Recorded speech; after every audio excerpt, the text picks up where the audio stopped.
Graça e paz, irmãos. É uma alegria estar aqui com os irmãos e conseguir ver tantos que nós não temos tido oportunidade de ver há algum tempo, né? Mas é uma alegria estar com vocês e saber que, mais do que tudo, nós podemos estar reunidos na presença do Espírito Santo de Deus. Eu estava ali enquanto cantávamos e eu lembrei de uma coisa que aconteceu ontem. Eu não vou pregar sobre isso, mas eu queria citar um texto aqui. Não estou fazendo profecia, estou fazendo nada disso. Só quero citar um texto para que a gente possa estar atento para aquilo que tem acontecido na terra. A gente tem alguns textos de alguns livros da Palavra de Deus que nos orientam a estar prestando atenção nas coisas que acontecem no mundo, prestando atenção nas situações que vivemos, para que possamos discernir os tempos, como diz a Palavra de Deus, entender cada tempo que temos vivido. E há muito tempo que a gente conversa, e é normal nós dizermos, no Brasil, o Brasil é um país perfeito. Tem terras férteis, tem muita água, não tem guerra, não tem revolução, tem um povo pacífico, não tem terremoto, não tem furacão, não tem vulcão, não tem nada disso. Se o povo se esforçar mais, é o melhor país do mundo, em todas as áreas. E de um tempo para cá, nós temos visto algumas coisas que nos deixam em estado de alerta. E aí eu quero só ler um texto, não vou ministrar, não vou estudar sobre isso, só quero que os irmãos lembrem desse texto, que diz assim: E ouvireis de guerras e de rumores de guerras, olhai, não vos assusteis, porque é mistério que tudo isso aconteça, mas ainda não é o fim. Porquanto se levantará nação contra nação, e reino contra reino, e haverá fomes, e pestes, e terremotos em vários lugares. Mas todas essas coisas são o princípio das dores. Por que eu estou lendo esse texto? Essa noite teve, por incrível que pareça, terremoto aqui na região.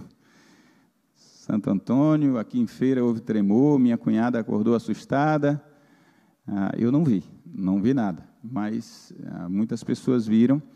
Aqui na região, Mutuípe, Santo Antônio de Jesus e vários lugares. Coisas que nós não temos costume de ver aqui na região. No sul nós temos visto furacão, tufão, sei lá o que é aquilo ali, e tem chegado no nosso país, coisa que nós não víamos. Nós temos a pandemia, pestes, né, como diz o texto. Eu não estou dizendo que é isso, que é o princípio das dores, eu não estou nem afirmando isso, eu não fiz estudo para verificar, mas assim, nós somos servos do Senhor. E Jesus nos orientou que nós precisávamos estar atentos, que nós sabemos discernir o tempo que vai chover, o que não vai chover, as coisas quando vão acontecer e não sabemos discernir esses tempos. Jesus disse isso. Nós precisamos estar atentos para discernir e estar preparados para quando o Senhor retornar. Porque eu creio, como disse o irmão Júnior quando estava ministrando aqui, Maranata, é dizer, ora vem Senhor Jesus. Eu creio que não tardará a volta do nosso Senhor. Eu estou pronto. Você está pronto? Eu espero que esteja. É só para isso que eu quero citar esse texto. Vamos orar? Pai, eu te agradeço por essa noite, pelo dia que o Senhor nos concedeu, pela tua presença entre nós, pelos louvores, pela tua palavra, pela vida dos meus irmãos que aqui estão, pela vida do irmão Paulo, Eliana, pela vida de Samuel, de Tamires. Te agradeço, Senhor, pela vida do pastor Jadson, da pastora Doraneide, de cada um que está aqui, daqueles que estão, ó Deus, ligados, conectados também através da internet. Eu te agradeço pela vida de cada um e te peço que a tua palavra possa fazer diferença na vida de cada um de nós nesta noite. Estamos prontos a ouvir a tua voz. Se o Senhor se agradar de nós, fala profundamente, individualmente a cada um, porque eu sei que é assim que o Senhor faz. Em nome de Jesus. Amém. Como o pastor Jadson disse, a Semana da Família, a semana foi diferente, esse ano foi diferente. Nós temos o costume de fazer uma Semana da Família com participação durante a semana, e atividades para os solteiros, e atividades dos casais. Esse ano não teve nada disso. Nós não temos tido atividades ainda dos cultos de família e de casais, que são cultos nós realizamos de uma forma diferente, então não temos realizado. Mas estamos encerrando a Semana da Família, e eu dou graças a Deus porque nós temos família para celebrar e para crescer e aprender a cada dia mais com aquilo que o Senhor tem colocado para a sua igreja. E neste encerramento, nós vamos pensar sobre o tema geral da Semana da Família, numa questão muito simples. O tema da semana foi isolamento social ou ajuntamento familiar. E eu quero completar com uma questão de escolha. Isolamento social, ajuntamento familiar, uma questão de escolha. Eu queria que você abrisse a sua Bíblia em Deuteronômio, capítulo 30, versículo 19. Deuteronômio, capítulo 30, versículo 19.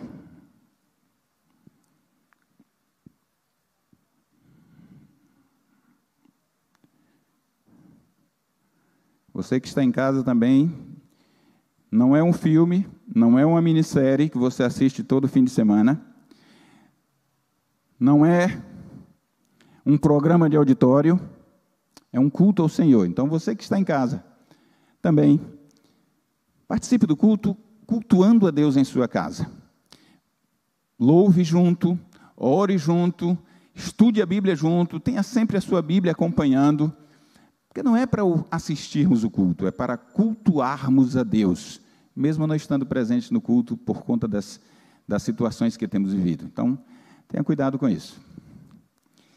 Deuteronômio 30, 19 diz o seguinte: os céus e a terra tomo hoje por testemunhas contra ti, que te tenho proposto a vida e a morte, a bênção e a maldição. Escolhe, pois, a vida, para que vivas, tu e a tua descendência. É um texto que eu gosto muito, esse texto de Deuteronômio. Ele fala muito ao meu coração.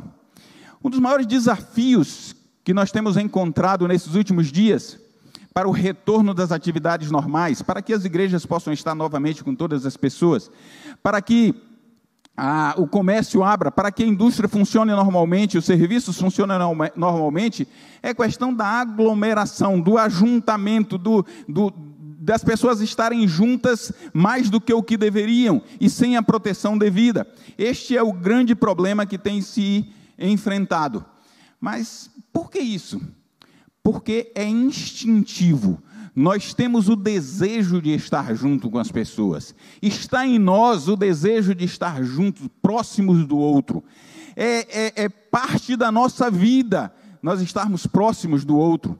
Nós não gostamos da ideia de estar afastados. Nós não aceitamos essa ideia de estar afastados. Alguns dias nós estávamos conversando com um irmão. E eu não vou citar o nome, porque não peguei autorização com ele para isso, mas não é nada demais. Mas eu achei uma coisa interessante. Ele estava conversando comigo e eu achei lindo aquele sentimento do irmão. Aquela atitude dele, aquele pensamento dele, e eu achei lindo aquilo ali. Ele me procurou e disse: pastor, eu estou angustiado. Eu estou angustiado porque eu não consigo aceitar isso. Eu estou aqui próximo dos irmãos e eu não posso dar um abraço no meu irmão. Eu não posso dar chegar mais próximo para conversar. Isso me deixa angustiado. Eu estou aqui para cultuar o Senhor, mas eu estou isolado no meu irmão. Eu achei lindo aquele pensamento, apesar de eu ter explicado para ele: olha, o culto não depende de estarmos colados um no outro. O culto não depende e não pode depender de eu estar junto, colado literalmente do outro. Não pode, não depende, não pode depender disso. Mas eu achei lindo isso, porque esse sentimento está em nós. É um sentimento que habita em nosso coração. A gente deseja essa proximidade. É por isso que Deus disse: não é bom que o homem esteja só. Deus viu que era bom o homem estar junto com o outro, os irmãos estarem juntos, as pessoas estarem juntos. É isso que está no nosso coração. Nós queremos isso, nós ansiamos por isso. Apesar daquele irmão entender aquilo, ele tinha no coração um desejo profundo, como nós, eu creio que se não todos, a grande maioria, esse desejo de estar mais próximo, de estar mais perto, de conversar junto do outro, de dizer, olha, eu te amo, a paz do Senhor, eu quero estar com você, de dar um abraço. É um desejo que está no nosso coração, nós queremos isso, mas nós fomos levados a isso, nós fomos levados a um isolamento social, a um distanciamento atualmente, não é mais o isolamento, mas é um distanciamento que nós temos vivido. As pessoas estão distantes um do outro, e quem não assistiu à ministração da pastora Josiane pela manhã, depois olhe na internet, essa questão de distanciamento, e que muitas vezes nós já estávamos vivendo esse distanciamento dentro das nossas casas, por conta das redes sociais. Não vou pregar o que ela falou, você, se não viu, assista, pegue na internet e assista. Apesar disso tudo, nós começamos a entender que essa vontade da proximidade está em nós. Esse desejo da proximidade está em nós. Mas que existe uma diferença muito grande. E o tema é isolamento social ou ajuntamento familiar. Há uma diferença entre ajuntamento e grupo, e unidade, e intimidade. Nós podemos estar juntos, mas não ter proximidade, não sermos um grupo, não sermos uma equipe, não termos nada em comum. Alguns anos atrás, eu olhei para Dudu agora e lembrei, que Dudu é torcedor do Vasco. E alguns anos atrás, eu estava em casa, num sábado, perto de meio-dia. Meu irmão mais velho combina com Dudu, é torcedor do Vasco. E aí ele ligou para mim e disse assim, você vai fazer o que hoje à tarde? Eu não tinha nada programado, não tinha programação nenhuma à noite, nenhuma atividade da igreja. Eu disse nada, eu pensei que ele queria conversar comigo, alguma coisa assim. Ele disse, vamos em Salvador? Falei, vamos. É o quê? Ele disse, eu tenho 3 ingressos para assistir o jogo Bahia e Vasco. E vou eu, Luan, o filho dele, e tem um outro ingresso. Vamos? Falei, não estou fazendo nada, vamos lá assistir esse baba. E fui mais ele. É uma coisa interessante, porque nós estávamos ali, e eu não torço por Vasco, eu não torço nem por Bahia, eu até simpatizo porque é baiano, sou baiano, mas não torço por Bahia, e nós fomos para lá. E eu fiquei pensando na seguinte questão, eu estava ali, junto com eles, mas eu não fazia parte daquilo ali. Não por conta do futebol, eu até gosto do futebol, eu gostava de jogar futebol, hoje não jogo mais, até por proibição médica eu não posso jogar, mas eu estava ali, não fazia parte de mim, não tinha nada comum, eu não sou torcedor de um time, não sou do outro, eu estava ali junto com eles. Mas eu fiquei pensando, se o meu irmão tivesse comprado ingressos para a torcida do Vasco, para entrar junto com a torcida do Vasco, ia ser pior. Porque o Bahia, eu sou baiano, então eu simpatizo, se o Bahia faz um gol, eu digo, muito bem, Bahia! Mas se o Vasco fizesse um gol, eu na torcida do Vasco, como é que ia ser isso? Eu iria estar lá contra a minha vontade. Porque muitas vezes nós fazemos coisas que não são de acordo com a nossa vontade, não é aquilo que nós queremos. Ficar recluso em nossa casa não é aquilo que nós queremos. Vocês viram o relato do pastor Jadson aqui há alguns instantes. O Tiago ficou gripado. E ele não tinha nada, a pastora Doraneide não tinha nada, nenhuma gripe, nada. Mas eles foram recomendados. E eu tenho certeza, pelo que eu conheço, e pelo que vocês viram ele falar, ele não ficou por vontade própria, ele ficou porque tinha necessidade, porque os médicos disseram, você precisa ficar, você deve ficar em casa, você não vai sair. Tem coisas que nós fazemos, tem situações que nós ficamos porque somos obrigados, é contra a nossa vontade, não é a nossa vontade fazer isso, não é a nossa vontade ficar isolados, mas nós precisamos muitas vezes. E quando eu penso nisso, eu penso na situação de muitas pessoas dentro das famílias, que têm vivido isolamento, ou têm estado dentro de um casamento contra a vontade. Tem gente que sai para trabalhar e não quer voltar para casa, porque acha que a casa é um terrível lugar para estar, que a sua casa não é um ambiente agradável. Tem gente que sai para trabalhar e faz tudo para não retornar, e quando volta para casa, volta como que por obrigação. Ele não quer voltar para casa, ele não quer estar na sua casa.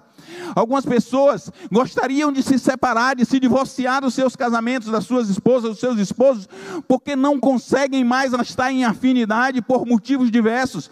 E eles não se divorciam por conta dos filhos, por conta da família, por conta da igreja, por conta dos seus conceitos, das suas crenças. E ele não se divorcia, mas ele não está no casamento porque ele quer. Ele está ali contra a vontade. Aí você pode estar pensando, pastor da família está falando que a gente deve se divorciar quando a gente não está à vontade. Não, não é isso que eu estou dizendo. Eu estou dizendo que muitas vezes nós fazemos coisas que não são aquilo que nós gostaríamos naquele momento, mas que é importante que façamos. Muitas vezes nós temos necessidade de agir contra a nossa vontade, até que modifiquemos a nossa vontade.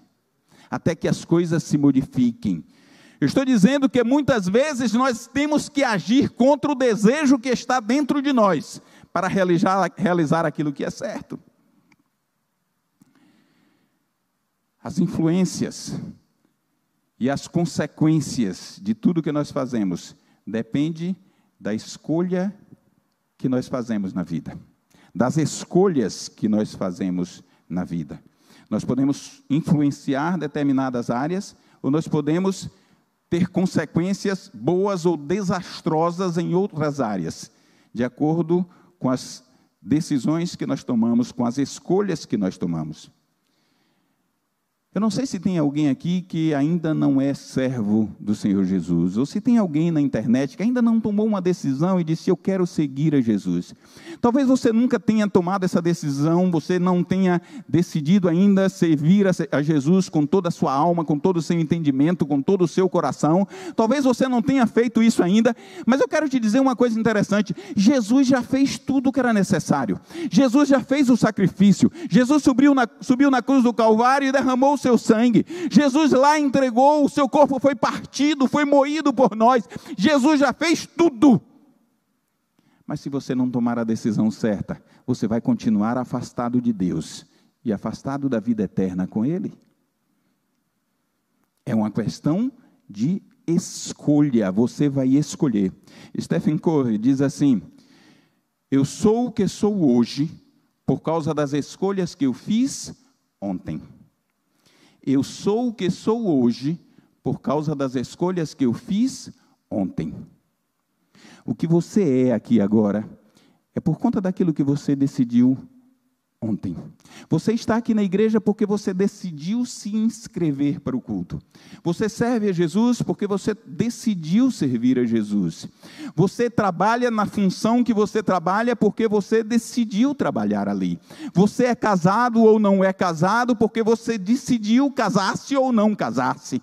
Você está na situação em que está porque você tomou decisões anteriores que lhe levaram até o momento atual. Foram escolhas que nós fizemos, que nos trouxeram até aqui. São as nossas escolhas que conduzem a nossa vida. E aí eu quero voltar naquele texto inicial que nós lemos, que diz, os céus e a terra tomam hoje por testemunhas contra vós, de que tenho proposto a vida e a morte, a bênção e a maldição. Escolha, pois, a vida para que vivas, tu e a tua descendência. Tem 4 coisas que eu aprendo com esse texto e eu quero trazer para os irmãos aqui nesta noite. A primeira delas é que Deus nos dá a liberdade de escolha.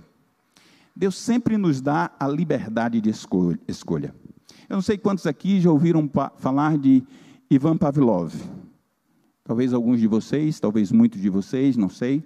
Mas supondo que alguém não saiba, eu vou falar um pouco quem foi Ivan Pavlov. Ivan Pavlov foi um fisiologista russo e nasceu no século XIX e viveu até meados do século XX. E em 1904 ele ganhou o prêmio Nobel por uma pesquisa, uma descoberta que ele fez sobre os processos digestivos dos animais. Era uma pesquisa que ele trabalhava sobre os processos digestivos dos animais. Mas ele não ficou famoso por isso. Ele ficou famoso por uma outra descoberta de 1920, que quase aconteceu basicamente por acaso, ou quase por acaso. Ele descobriu nessa pesquisa que ele estava, uma coisa que depois foi chamada por ele de condicionamento clássico, foi denominada depois de condicionamento clássico. Ele estava estudando essa digestão dos animais, e ele percebeu que os cachorros, eles salivavam quando lhes era entregue o alimento, quando vinha o alimento para eles. Então Pavlov achou interessante aquilo, e ele começou a verificar que todas as vezes que o alimento chegava, o cachorro salivava mais. E ele resolveu pesquisar um pouquinho mais sobre isso. O que é que levava os cachorros a salivar? Existia uma outra coisa que pudesse fazer isso? Que situação poderia levar a isso? Como seria essa situação? E ele resolveu pesquisar um pouquinho mais. E ele pesquisou, e ele verificou que o cachorro salivava, todas as vezes que chegava comida, ele disse, e se alguma coisa for acrescentada? Ele resolveu colocar uma sineta, uma sirenezinha, uma coisa que fizesse um barulho, uma sinetinha, para poder, todas as vezes que ele entregava o alimento, aquela sineta seria tocada. Todas as vezes que colocava o alimento para o cachorro, a sineta seria tocada. Aquilo que ele chamou inicialmente, aquela comida era dada, ele chamou de estímulo não condicionado. Não estava sendo condicionado, era coisa natural. E a resposta do cachorro, que ele chamava de resposta não condicionada, era salivação. Era natural. Aí ele colocou a sineta, que ele queria chamar de um estímulo condicionado, porque ele estava botando uma condição ali agora. E aí o que foi que aconteceu? Ele começou a fazer isso repetidamente. Todas as vezes que dava o alimento, a sinetinha tocava. E o cachorro começou a vincular o alimento com a sineta. Aí chegou um momento em que ele, antes de dar o alimento, sem o alimento próximo do cachorro, a sineta tocava. E ele começou a perceber que o cachorro começava a salivar sem o alimento, apenas por causa da sineta. Aí ele disse, então, há um condicionamento. Ele pode ser condicionado. E a isso foi dado aquilo que foi entendido como sendo estímulo-resposta. Essa ideia, essa descoberta de Pavlov, ela influenciou muito e tem influenciado muito até hoje, em várias áreas da vida. Influenciou na educação, no comportamento, na psicologia, na psiquiatria, no direito, nas relações humanas, na gestão empresarial, no marketing, porque as pessoas dizem, ó, aqui, ó, estimula aqui para a pessoa comprar, influenciou no policiamento, no urbanismo, em várias áreas. Foi aplicada essa teoria de Pavlov, essa descoberta dele, né? Só tem uma coisa que Pavlov não entendia e não aplicou. É que ele não conhecia a ideia que é bíblica, é nossa, que é a liberdade de escolha. Entre o estímulo e a resposta, tem uma liberdade de escolha. Quando nós recebemos um estímulo, antes de respondermos, nós temos direito de escolher. Para os animais funciona bem o estímulo-resposta de Pavlov. Mas e para você? E para você? E para mim? Existe uma liberdade de escolha que Deus nos deu. Deus me deu o direito de escolher. Nós pensamos nessa ideia do estímulo-resposta, existe uma coisa chamada determinismo, que foi definido depois. E 3 tipos de determinismo são, eu não estou tentando dar uma explicação para voltar no nosso assunto, não estou fugindo, acompanhe-me até o final, fica ligado, perfeito? Estão ligados ainda, né? Ninguém está dormindo aí não, então vamos lá. Existem 3 tipos de determinismo. Determinismo genético. Qual é o determinismo genético? Determinismo genético é aquele que diz, olha, meus avós, meus antepassados, eles foram assim, então por isso eu sou assim. Aí muita gente tem usado essa ideia do determinismo genético e tem trazido isso até hoje e tem colocado como se isso fosse a realidade na minha e na sua vida e tem influenciado muitas vezes na vida das famílias. Pessoas que pegam e que alegam da seguinte forma, olha, o meu avô ele é mulherengo, ele tinha mulher fora, o meu tio era mulherengo, o meu pai era mulherengo, o meu bisavô era mulherengo, eles tinham mulheres fora, todos eles tiveram mulheres fora do casamento, isso está no sangue dos homens da família e provavelmente é por isso que eu também faço isso. Determinismo genético. Ah, não, mas na minha família existe alcoólatras o tempo todo. Todos beberam, todos eles morreram de bebida alcoólica muitas vezes. Alguns tiveram cirrose, outros tiveram problemas que frequentaram o AA. Outros espancavam a mulher quando estavam bêbados e tal. E isso está na geração. E as pessoas estão achando, se determinando como se isso fosse verdade na sua vida e tomando posse na sua vida. Como se isso fosse real para você e nós não tivéssemos a liberdade de escolha. Mas Deus nos deu a liberdade de escolha. Para os animais existe estímulo, resposta. Mas para nós existe estímulo, resposta e no meio delas, a liberdade de escolha.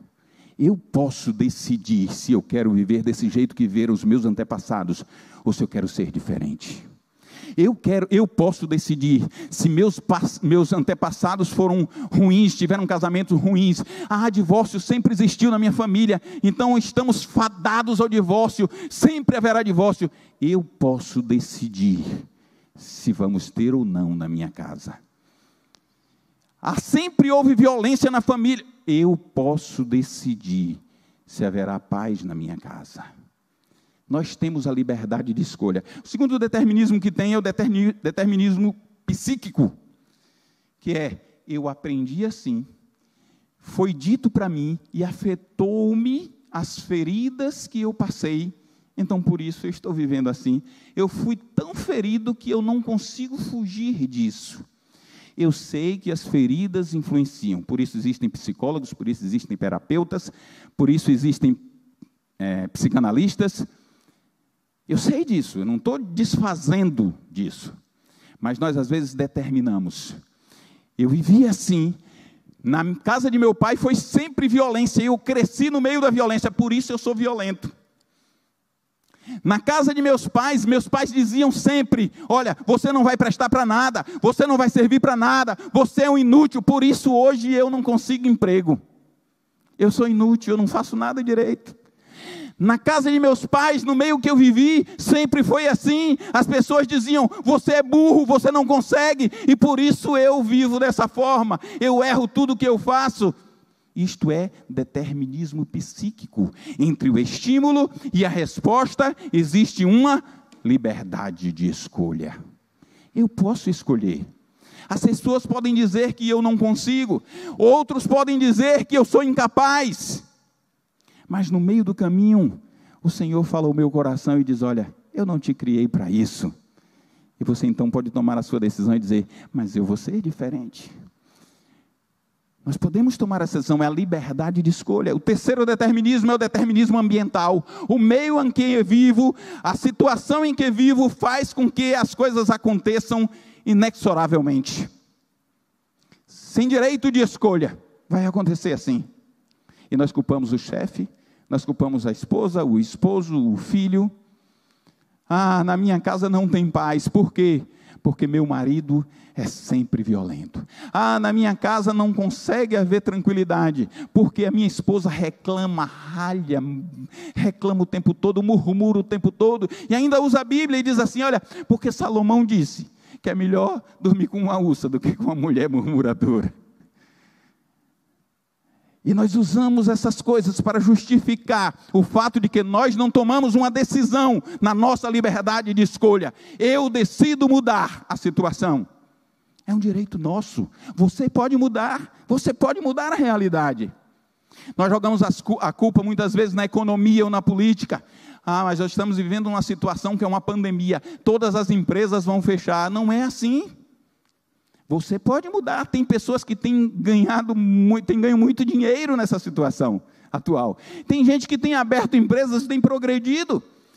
Você precisa usar a criatividade que Deus te deu e vai, inova, faz diferente. Deus está contigo, você tem a mente de Cristo, você pode fazer diferente e prosperar.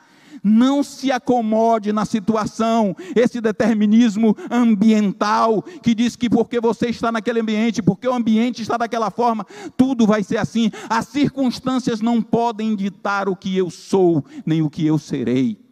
As circunstâncias não podem ditar o que você é, nem o que você será. É a sua decisão, porque entre o estímulo e a resposta, tem a liberdade de escolha. Deus nos deu essa liberdade de escolha. A liberdade de escolha está em nós. O Senhor disse, eu coloco diante de vós, eu te proponho. É o que Deus está dizendo no texto. Ele está expondo, colocando a liberdade para você escolher. É você quem escolhe. Você quer servir a Cristo ou não quer servir a Cristo? Aí, às vezes, as pessoas dizem, mas o ambiente que eu trabalho não me permite ser um crente como eu deveria, como eu gostaria de ser. Você pode. Você está se deixando levar pelo ambiente. Mas você pode ser e fazer diferença aonde você vive. Porque Deus está colocando a opção diante de você. Eu estou te propondo. Eu estou colocando diante de você. A terceira coisa que precisamos entender. Aliás, antes disso, dentro da liberdade de escolha, Deus nos deu, dentro da liberdade de escolha, 4 dons, para que nós possamos exercer essa liberdade de escolha. Quais são esses 4 dons? São dons, são presentes de Deus para nós, para o homem, para o ser humano. O animal não tem isso. É só o ser humano que tem, que Deus deu. A autoconsciência, a imaginação, a consciência e a vontade independente. A autoconsciência, a imaginação, a consciência e a vontade independente. São dons que Deus nos deu. E eu vou mostrar dentro do texto que existe essa situação. Segunda coisa que Deus nos dá, desse texto, que nós aprendemos desse texto, é que Deus nos dá as opções para a escolha. Ele disse, eu coloco diante de vós o quê? A vida e a morte, a bênção e a maldição. Não é isso que diz o texto? Deus dá a opção, para mim e para você. Muitas vezes as pessoas dizem, olha, eu não tive opção a escolher, eu tive que fazer isso, porque eu não tive outra escolha. Deus sempre coloca diante de nós a opção para escolher. Ah, eu não consegui porque eu sou pecador e por isso eu pequei. Deus sempre coloca diante de nós as opções para fugir do pecado e para fazer o certo. Eu não tive opção nessa circunstância, me atacaram e eu reagi. Nós sempre temos a opção, Deus sempre coloca diante de nós a opção para que nós possamos escolher. Nós sempre temos opção. Às vezes a gente não observa, não enxerga a opção. Às vezes a gente não quer enxergar a opção, mas Deus sempre está colocando a opção diante de nós. Para isso nós usamos 2 desses dons que Deus coloca. Um é a autoconsciência. O que é a autoconsciência? A autoconsciência é você pensar sobre você mesmo, pensar sobre o seu pensamento, pensar sobre suas atitudes, olhar para você mesmo. Isso é ter a autoconsciência. O animal não pode fazer isso, mas você pode pensar. Você pode pensar sobre as suas atitudes. Por que eu estou tomando tal atitude? Você pode pensar sobre os seus pensamentos. Assim como o salmista disse, olha, minha alma, espera em Deus. Ele estava falando com quem? Com ele mesmo. Nós podemos fazer isso. Os animais não podem, mas nós podemos. Nós podemos pensar, por que este pensamento está tão recorrente na minha vida? Por que que todas as vezes que eu olho para aquele lado, para aquela situação, eu sempre tenho essa atitude? Por que que as mulheres têm atraído a mim, os homens podem dizer? Ou por que, não é que as mulheres não atraem os homens, eu estou falando assim, mulheres que não são a sua, você é casado e está atraindo, por que isso? Você vai dizer, não, é porque eu sou carne, não é apenas isso, tem mais do que isso. Você pode pensar sobre isso, você pode refletir sobre a sua vida, porque às vezes a gente pensa que a nossa personalidade está traçada e você não pode fazer nada. Não, eu sou assim, a minha personalidade é essa, eu não tenho jeito, eu ajo assim porque é instintivo, acontece, acabou. Deus nos deu o direito de ter a autoconsciência e de reconhecer e de pensar, inclusive sobre a nossa personalidade, para que possa agir em nossa vida. Nós temos essa condição, a autoconsciência. Nós pensamos sobre a nossa personalidade, pensamos sobre as nossas atitudes, mas pensamos sobre uma coisa muito importante também, sobre a nossa identidade. Nós temos a ideia, nós podemos. Os animais não pensam. Eu nunca soube, por mais ciência que evolua, de que a ciência chegou e disse assim, olha, tem uma formiga que parou e estava lá no cantinho, se separou das outras formigas. E de repente o cientista foi pesquisar e descobriu que a formiga estava pensando, quem sou eu? De onde vim? Para onde vou? Que haverá de ser de mim daqui a alguns dias? Nunca ouvi falar disso. Formiga fazendo isso? Nem o que dizem que é o mais inteligente, que é o golfinho. Não existe isso. Nós temos a condição de escolher, porque temos autoconsciência. Nós raciocinamos sobre as coisas. Nós raciocinamos. Pastora Josiane, me entrega aí aquele negócio, por favor. É um direito que nós temos. Nós temos condição de escolher entre o certo e o errado. É a consciência. A consciência nos diz que nós podemos escolher entre o certo e o errado. Deus nos dá essa condição. Obrigado, amada, linda, maravilhosa, fantástica, beleza fenomenal, não existe igual. Até rimou, né? Aqui é sal. Imagine, como é teu nome? Robson, está aqui bem perto, deixa eu pegar Robson de exemplo. Imagine que Robson está morrendo de sede, muita sede. E aí eu chego para ele e digo, Robson, aqui eu tenho um copo de água, fresquinho, Robson. E aqui eu tenho sal. Eu estou colocando diante de você, Robson, sal e água. Aqui estão duas opções, Robson. Você tem liberdade de escolha. E eu estou te dizendo, olha, você pode pegar o sal, colocar na boca. Pode ser que mate a tua sede, sei lá. Mas você pode também pegar essa água. Essa não, que eu vou tomar um pouquinho. Você, está fresquinha mesmo. Você pode pegar essa água e matar a tua sede, Robson. A opção está para você. Aí você vai pensar conscientemente.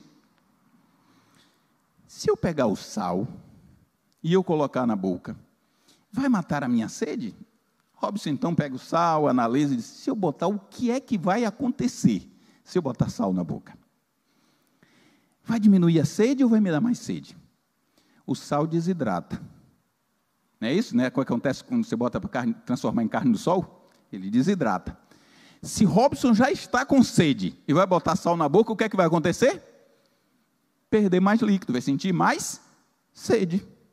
Então Robson tem o poder de decidir, ele olha e ele diz assim, olha, eu sei que não é certo botar sal na boca. Isso é consciência. Ele tem consciência do que é certo e do que é errado. Mas eu sei que a água mata a sede. Jesus disse que se nós dessemos lugar a colocar Ele, que Ele entrasse na nossa vida, de dentro de nós, fluiria rios de água viva que transbordariam para a vida eterna. A opção que Deus está colocando diante de você é assim, tem vida e tem morte. Você tem a escolha, e com a sua consciência é que você vai tomar essa decisão. Jesus disse que o Espírito Santo é quem nos convenceria o mundo do pecado, da justiça e do juízo. Convence o mundo, o Espírito convence, mas Ele não só convence o mundo, Ele convence a nós também. Ele toca em nossa vida e nos mostra quais são as situações. É Ele que nos mostra. Se nós temos a mente de Cristo, o Espírito Santo nos influencia com a mente de Cristo e Ele vai nos dirigir, porque nós temos a mente de Cristo. E nós podemos então saber o que é certo e o que é errado. E nós podemos decidir. O Senhor coloca as opções diante de nós. Ele nos dá opções de escolha. Em Romanos capítulo 2, versículos 12 a 14, o apóstolo Paulo diz assim, castigará os gentios quando pecarem, ainda que nunca tenham conhecido as leis escritas de Deus, porque no fundo dos seus corações, eles sabem fazer a diferença entre o certo e o errado. As leis de Deus estão escritas dentro dele, as suas próprias consciências, umas vezes os acusam, outras os defendem, e Deus castigará os judeus por pecarem, pois tendo as suas leis escritas e não lhes obedecem, sabem o que é justo, mas não fazem. Deus dá as opções. Mesmo que a pessoa não conheça a Deus, mesmo que não seja um servo do Senhor, uma pessoa natural, ele sempre pode discernir entre o certo e o errado. Nós podemos saber o que é certo e o que é errado, por isso Deus está nos dando a opção, e Ele diz assim, eis que eu coloco diante de vós, a vida e a morte, a bênção e a maldição. Entre o estímulo e a resposta, existe sempre a liberdade de escolha. Eu e você temos essa liberdade de escolha. A terceira coisa que nós entendemos desse texto é que, além de nos dar as opções, o Senhor nos sugere a melhor opção. É fantástico isso. É uma das coisas que eu amo nesse texto. É que Ele nos sugere a melhor opção. Ele diz, olha, eu coloco diante de vós a vida e a morte, a bênção e a maldição, e aí ele completa, escolha, pois, a vida para que vivas. Ele ainda nos dá a opção, ele ainda nos diz qual é a melhor opção. Esse é o nosso Deus que nos ama e quer que nós façamos a escolha certa. Ele quer que você tome a decisão correta e por isso ele lhe dá a melhor opção. Para isso a gente usa um outro dom que está ligado à vontade, à liberdade de escolha, que é a imaginação. Quando Deus criou o mundo e ele disse assim, lá em Gênesis capítulo 1, versículo 26, se não me falha a memória, ele diz assim, façamos o homem a nossa imagem, conforme a nossa semelhança. Versículo 27, ele vai dizer, e Deus fez o homem à sua imagem, conforme a sua semelhança. Quando Deus chega no versículo 26, ele está mostrando que ele tinha um plano, que ele imaginou você do jeito que você é. Ele te imaginou desse jeito que você é, do jeito de falar, o seu jeito de andar, o seu jeito de pensar. Ele imaginou o seu jeito, a sua cor da pele, a cor dos seus olhos, o seu cabelo. Deus te imaginou desse jeito aí. Alguns que perderiam o cabelo no meio do caminho, outros que cresceriam o cabelo. Deus te imaginou assim.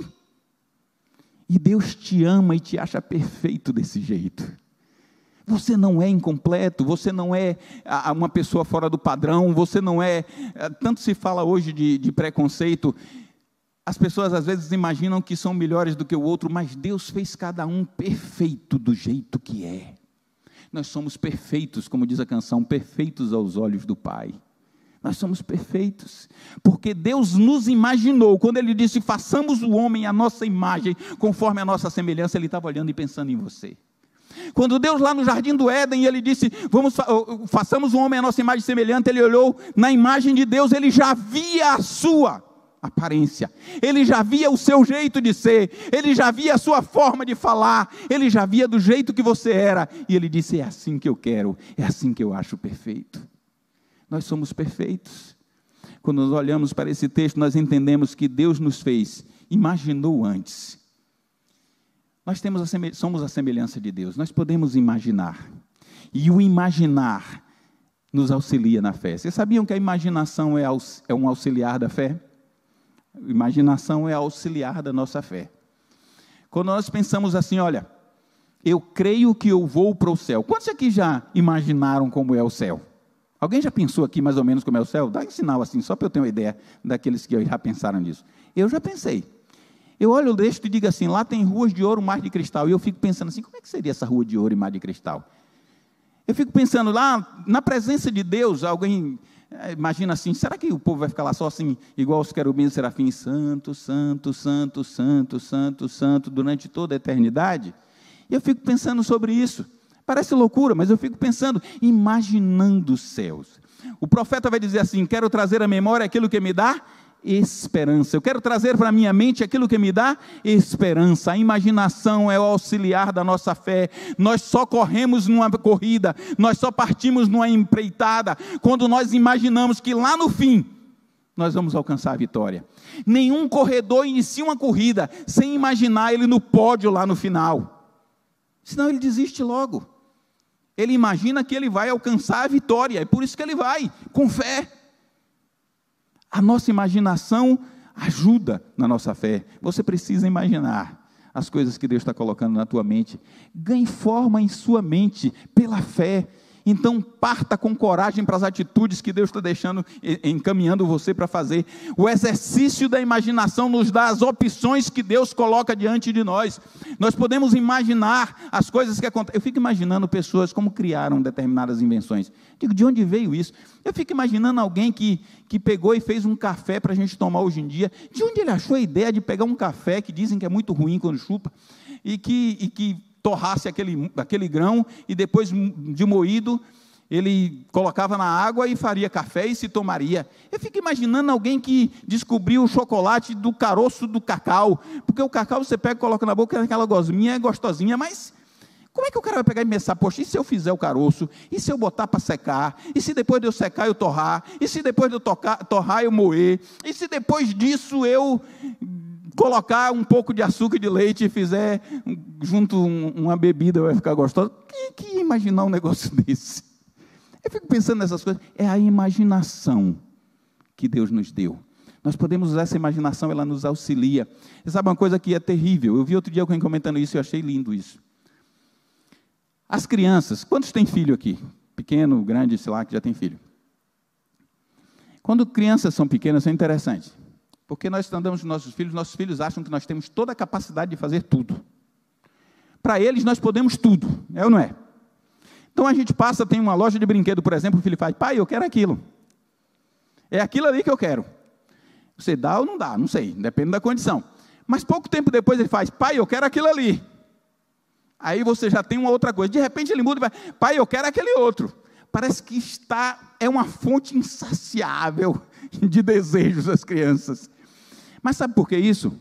Porque dentro dele tem uma ideia de infinitas possibilidades, de que tudo é possível.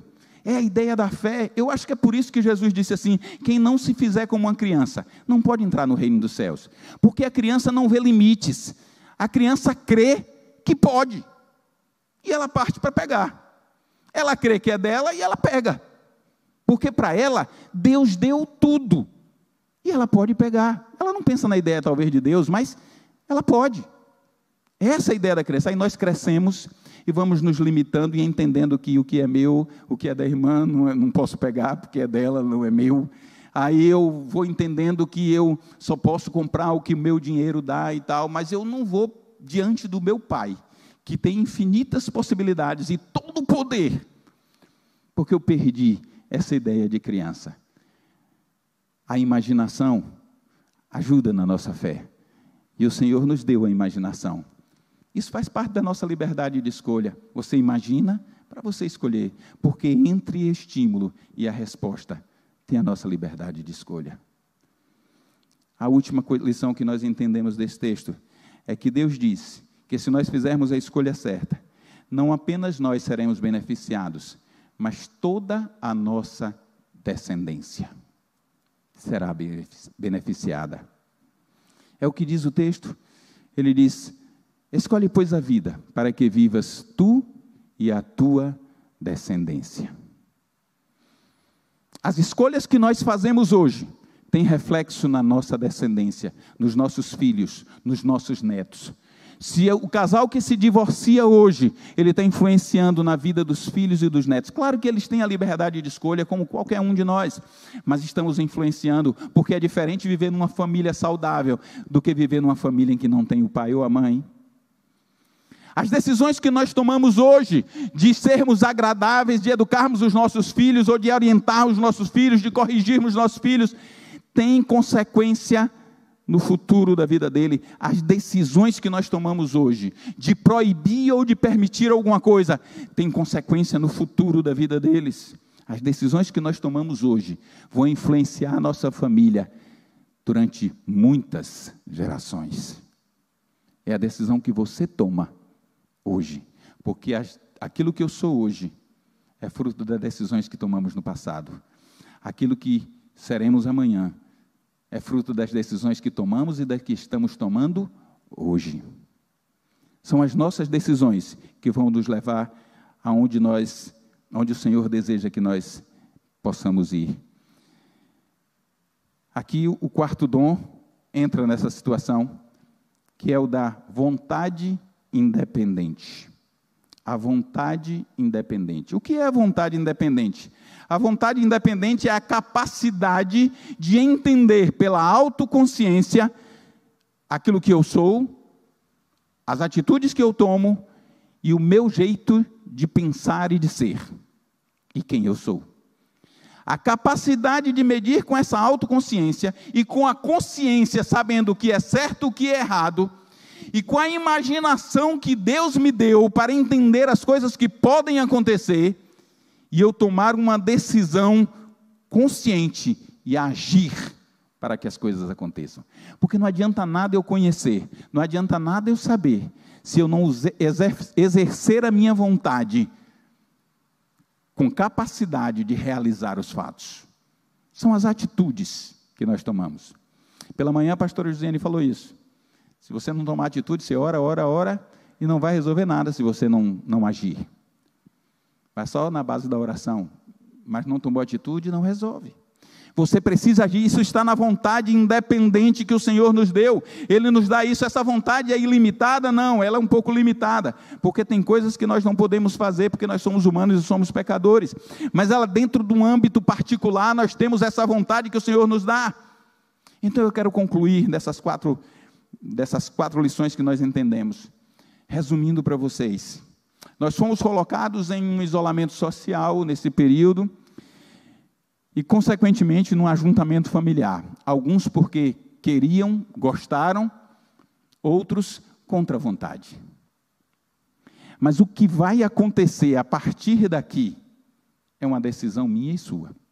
Porque entre o estímulo e a resposta tem a liberdade de escolha. Você pode ter sido colocado no isolamento contra a sua vontade. Tem gente que foi para o isolamento e amou. Eu estava conversando essa semana com os homens, tinham dizendo assim, olha, eu perguntei para eles, como vocês estavam antes do isolamento, antes da pandemia, e como estão hoje? E a maioria, ou pelo menos os que falaram naquela ocasião, disseram, muito melhor. Um disse assim, olha, eu estava muito afastado da minha família, não tinha muito contato por causa do trabalho, muita atividade, diminuiu a renda, mas eu tenho um contato todos os dias com a minha família. A gente almoça junto, janta junto, conversa, brinca, estuda a Bíblia. Nós estamos muito melhores. O outro disse, olha, eu estou muito melhor, porque antes eu estava tão atarefado com as minhas coisas, que eu estava longe de Deus, eu não estudava mais direito a Bíblia, eu não orava mais, mas agora eu tive tempo, e eu aproveitei, e agora eu estou buscando muito mais ao Senhor. Entre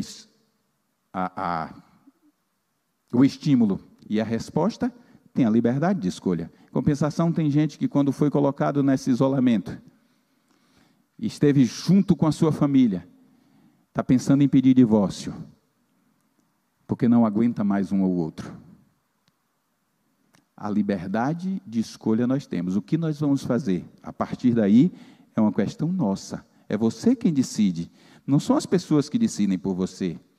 Existe uma palavra que é muito usada no hebraico, que as pessoas gostam muito de usar hoje em dia, e às vezes não entendem muito o que é chamada Shabbat. Shabbat é descanso, em hebraico. Deus nos deu esse descanso de praticamente um ano. Mas uma coisa que eu acho fantástica no Shabbat, sabe o que é? O Shabbat nos ensina uma coisa. Ele diz assim, olha, 6 dias trabalharás e no 7º descansarás, e o 7º é consagrado ao Senhor. O que Deus estava dizendo com isso? Ele estava dizendo, no 7º dia, quando você não vai fazer nenhuma atividade, você deve separar o seu tempo, você não tem atividade, para buscar a Deus, para estar junto com a sua família. A pessoa não sai para caminhar, a pessoa não sai em viagens. Isso é o roteiro lá, do original de hebraico, de Israel. Aí não sai para viagem, não sai para nada, você vai estar com a sua família e buscando ao Senhor. Você tem a condição de fazer isso. Isso é o Shabat. Deus nos deu um ano para fazer isso. Deu quase um ano, né? Para fazer isso. 6 meses já temos praticamente. Para você buscar estar com a sua família e buscando a Deus. Você vai aproveitar o Shabat ou você não vai aproveitar? Vai aproveitar o descanso ou não vai aproveitar? Isso é a ideia de Deus sobre o Shabat. E Ele está nos ensinando na prática como é que a gente faz. Às vezes se discute, é sábado, é domingo, é segunda, é sexta. Eu costumo dizer que o meu Shabat é sexta, porque é a minha folga aqui na igreja. É o meu dia de ficar direto, eu posso buscar o Senhor o dia todo, sem interrupções, eu posso decidir ficar com a minha família, eu posso, porque é o meu dia que o Senhor me deu para o meu descanso. É isso que Ele está nos dando nesse período. Você vai aproveitar? Entre o estímulo e a resposta está a sua liberdade de escolha. Você escolhe o que é que você vai fazer. Como você vai sair dessa pandemia? Se mais junto, mais unido à sua família, ou se mais afastado, vai depender de você. Você toma a decisão. Se você não conhece a Cristo, se você nunca ouviu falar de Jesus, ou se você já ouviu falar, mas nunca tomou a decisão, hoje o Senhor está colocando diante de você. Eis que hoje eu coloco diante de você a vida e a morte, a bênção e a maldição. Escolha, pois, a vida para que vivas, tu e a tua descendência. O Senhor está dizendo assim, olha, hoje eu estou te dando a opção de escolher a vida. Hoje eu estou te dando a opção de escolher a vida eterna. Hoje eu estou te dando a opção de ter uma vida comigo eternamente nos céus. Você faz a escolha. A escolha é sua. Você está em casa, a escolha é sua. Você está aqui, a escolha é sua. Você escolhe. Você tem a opção hoje de escolher: eu quero decidir servir a Jesus com todas as minhas forças. Eu não tenho servido como deveria, eu não tenho buscado como deveria, eu não tenho orado como deveria, eu não tenho estudado a Bíblia como deveria, mas eu decido. O Senhor me deu essa chance e Ele hoje está colocando diante de mim a vida e a morte, a bênção e a maldição. No meio tem a liberdade de escolha, e na minha escolha eu decido servir a Deus. É uma opção sua. É uma opção sua. Mas de toda a decisão que nós tomamos, nós vamos prestar contas. Josué disse: se vos parece bem aos vossos olhos servir aos deuses que estavam além do rio, ou os deuses dos amorreus em cuja terra habitais, escolhei, pois, a quem servis. Porém, eu e a minha casa serviremos ao Senhor. É uma decisão sua. Você pode tomar essa mesma decisão hoje. Ou pode jogar tudo embora e dizer: olha, eu não me interesso nada nessa palavra. Eu não me interesso pela família, eu não me interesso por Jesus, eu não me interesso pelo reino, eu vou viver minha vidinha do jeito que eu estou vivendo. É uma opção sua, mas as consequências também serão sem direito de escolha. A gente escolhe a decisão a tomar antes, mas não a consequência. E eu vou terminar com uma história de um homem chamado Viktor Frankl. Viktor Frankl era um judeu, psiquiatra e determinista. Lembra que eu falei dos 3 determinismos? Genético, psíquico e ambiental. Ele era determinista. Ele acreditava que todos os eventos da nossa vida, desde a infância, eles mudavam o nosso caráter, a nossa personalidade, ele governaria as nossas vidas e não havia o que fazer a respeito. Essa era a ideia de Viktor Frankl. Ele foi preso na época da Segunda Guerra, foi para um campo de concentração, e lá ele passou por experiências terríveis que são inomináveis, que não dá para relatar. São coisas terríveis que ele viveu. Lá ele perdeu mãe, pai, irmão, só restou uma irmã. Ele teve que carregar corpos de pessoas que morreram nas câmaras de gás. Ele teve que varrer cinzas de pessoas que foram queimadas vivas, de irmãos, de parentes, de amigos seus que foram queimados vivos, de outros judeus. Ele teve que fazer tudo isso. Ele foi torturado, humilhado, e ele chegou ao momento de pensar que ele nunca sobreviveria quando saísse, nunca sairia dali. Mas teve um momento em que ele estava nu, tiraram toda a roupa dele e deixaram ele sozinho, em um pequeno quarto. E ele relata na sua biografia, que aquele momento, ele tomou consciência daquilo que depois ele chamou de a última das liberdades humanas.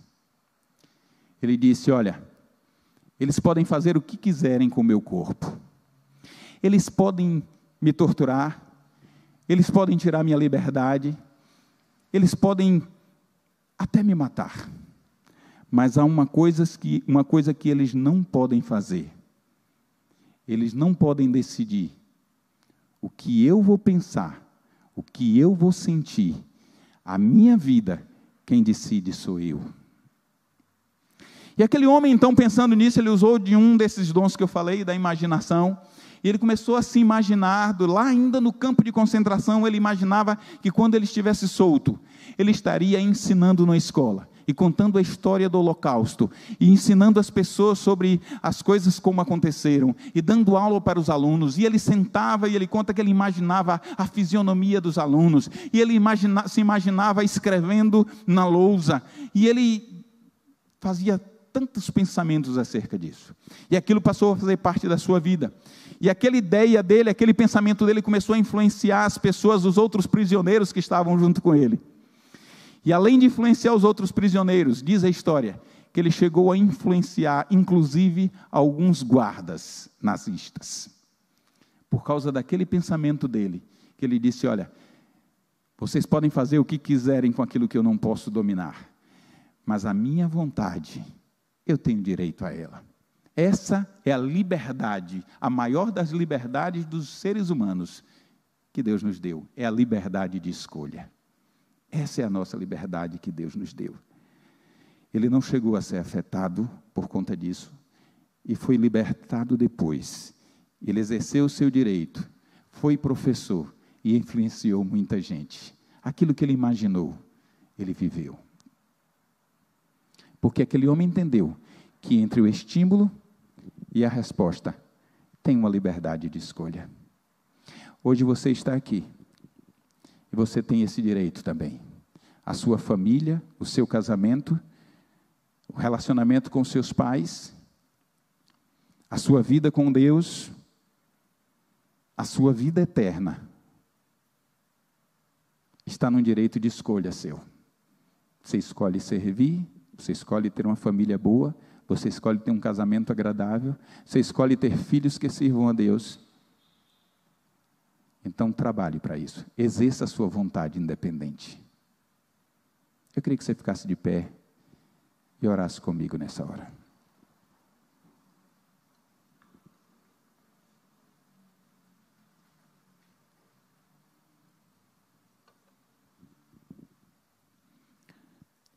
Senhor, meu Deus,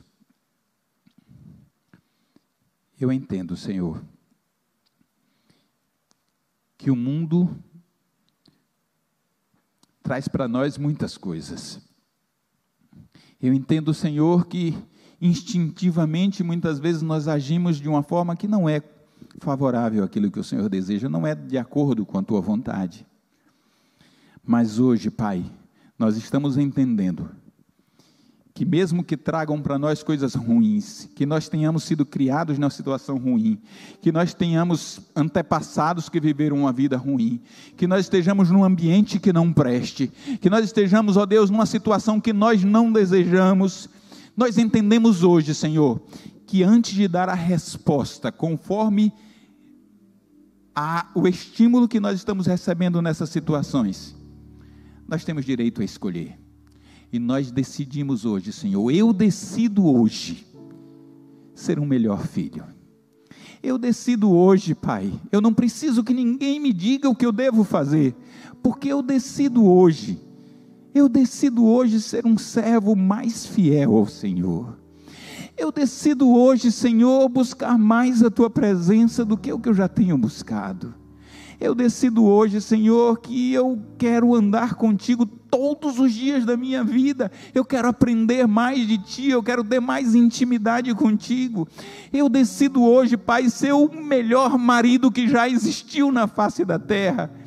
Eu decido hoje ser o melhor pai que eu puder ser, Pai. Pegando o Teu exemplo, eu decido, porque o Senhor me deu essa liberdade de escolha. Pai, que os meus irmãos que aqui estão, ó Deus, presentes, aqueles que estão ouvindo pela internet, possam hoje também, tendo essa consciência, tomarem uma decisão diante de Ti, Senhor, de crescerem, de desenvolverem, de serem melhores esposos, esposas, filhos, pais, profissionais, servos fiéis ao Senhor. Que essa consciência esteja em cada um de nós, Pai. Faz essa obra, Pai. Eu te peço, por amor do Teu nome. É uma decisão nossa. Mas aqueles que estão decidindo aqui agora, Espírito Santo, o Senhor sabe. Eu te peço, toca agora em cada coração. E que ao saírem daqui, não sejam mais como chegaram, mas que sejam muito melhores. Que não sejam mais servos como eram antes de aqui chegarem, mas que sejam mais fiéis a Ti. Aqueles esposos e esposas que chegaram aqui pensando em se divorciar, Senhor, que saiam daqui hoje com uma decisão diferente, dizendo, olha, eu decidi, eu posso mudar. Eu não posso mudar o meu esposo, eu não posso mudar a minha esposa, eu não posso mudar o outro, mas eu posso mudar a mim. E eu decidi, porque eu tenho a vontade, a liberdade de escolha que Deus me deu. Que essa decisão esteja no coração de cada um, Pai. Eu te peço, eu te oro, no nome de Jesus. Amém. Amém. Podem sentar.